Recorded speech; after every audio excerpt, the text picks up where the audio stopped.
चुनाव लड़ाएंगे वो जिम्मेदारी डालेंगे, किसी की मदद करने के लिए कहेंगे वो लगाएंगे, पोस्टर लगाने के लिए पोस्टर भी लगाएंगे। तो कांग्रेस आगे सत्ता में आने वाली अब की बार कांग्रेस सरकार। जितना आपका राजनीतिक अनुभव है उसमें जैसे हम ये देखें कि दुष्यंत चौटाला ने चुनाव से पहले अब वो लगातार वो बीजेपी को लेकर या सीएम मनोहर लाल को लेकर बहुत सारी आलोचनात्मक चीज़ें बोलते रहे अपने स्पीचेस में और अलग अलग तरह से भी।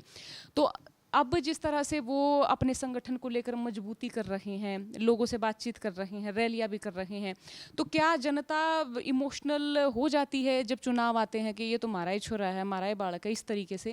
नहीं, नहीं होती, नहीं होती, नहीं होती।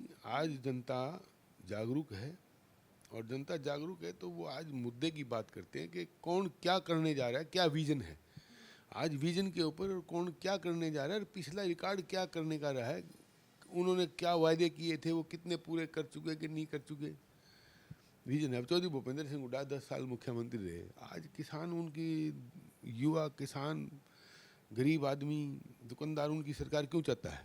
कोई तो वजह रही होगी। वजह यही रही है कि सबके चहेते बने, उन्होंने हर एक की आकांक्षाओं को पूरा किया, हर वर्ग की इच्छाओं को पूरा किया, हर हर हर हर तकलीफ को समझा। जैसे हिंदुस्तान में एक नायाब योजना लेके आए, 100 गज के गरीबों को प्लाट दिए, पहले नहीं थी, उनके समय में आई, प्लाट भी दिए, मकान भी बने, उसका एक पॉजिटिव जाता है। लेकिन हरियाणा में तो ये रहा ना कि वो तो सिर्फ रोहतक के हो गए, आपका तो फिर जींद का भी कोई विकास नहीं किया उन्होंने। नहीं नहीं, देखो सोनिया जी, आप एक निश्चित समझें कि हरियाणा की सरकार काम सभी करने की कोशिश करते हैं, करवाने वाला वहाँ का प्रतिनिधि ज़्यादा जिम्मेवार होता है। प्रतिनिधि जितना सक्रिय होगा काम उतने ही होंगे, आपको काम वहाँ से करवाने पड़ते हैं। अब अफसोस है कि हमारे प्रतिनिधि कमज़ोर थे, तो उसका खमियाजा अगर नेता के ऊपर हम थोपे तो अच्छी बात नहीं है।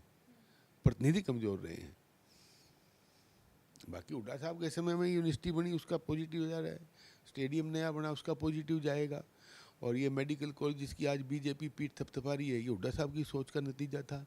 और जो ये रोहतक की 4 लेन जिसका आज जिक्र कर रहे थे, वो भी चौधरी भूपेंद्र सिंह हुड्डा की सोच का नतीजा था। जींद बाईपास का सोच उन्हीं की थी, लेकिन किसी कारण से नहीं बन पाया।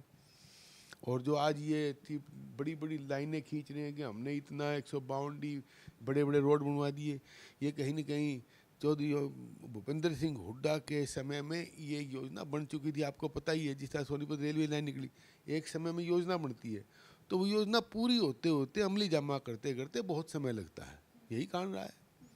तो जींद इतना सॉफ्ट क्षेत्र है कि कोई भी यहाँ के चुनाव लड़ लें, यहाँ की चीज़ों के बारे में बता दें, अपना क्रेडिट अपने आप ले लें, ऐसा क्या है इस माटी में? जिंदगी जनता जागरूक है, अब ऐसी बात नहीं होने वाली। जिंदगी जनता अब के जागरूक है, वो अपने दुश्मन को पहचान चुकी है। दीन बंधु चौधरी छोटू राम ने 2 बात की थी, बोले किसान 2 बात ले मान, एक बोलना ले से, एक दुश्मन पहचान ले। जिंदगी जनता उनके उनके ऊपर अक्षर अक्षर विश्वास दुश्मन को पहचान चुकी है। अब के वोट की चोट मार करके सत्ता परिवर्तन करेगी। अच्छा, अगर संभावित हम ये माने कि सोनीपत लोकसभा क्षेत्र में संभावित तौर पे अगर हम सीनियर नेताओं में अगर हम आपका भी नाम अगर शुमार करें, तो क्या अभी तक बातचीत हुई है यहाँ से चुनाव लड़ने में, या फिर दावेदारी किसकी होगी इस बाबत? देखो, हम हैं कार्यकर्ता, हम नेता नहीं हैं, हम कार्यकर्ता हैं। हमारे को चुनाव लड़ाना ना लड़ाना वो हमारे नेताओं का काम है।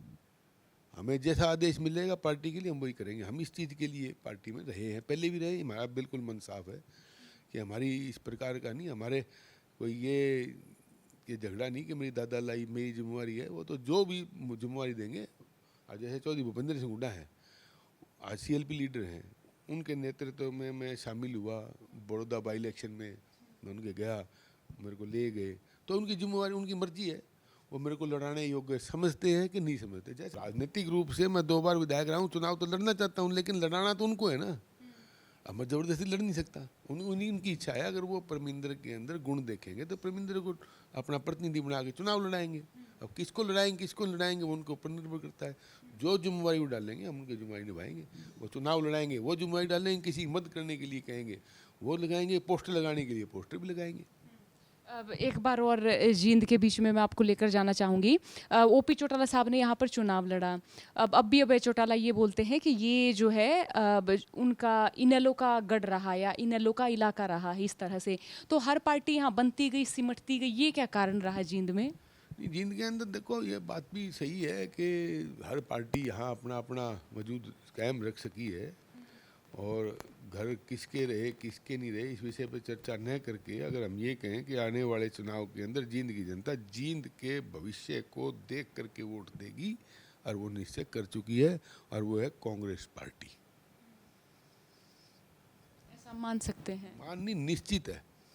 आप जाइए सर्वे कीजिए गांव गांव के अंदर, हर जाति से पूछिए, हर वर्ग से पूछिए, सबका मन बन चुका है कांग्रेस के प्रति जाने का मन बन चुका है। कांग्रेस के नेतृत्व में जो जोड़ी आज चल रही है, चौधरी उदय भान जी अध्यक्ष हैं, चौधरी भूपेंद्र सिंह हुड्डा CLP लीडर हैं, इनकी जोड़ी चल रही है पूरे हरियाणा के अंदर।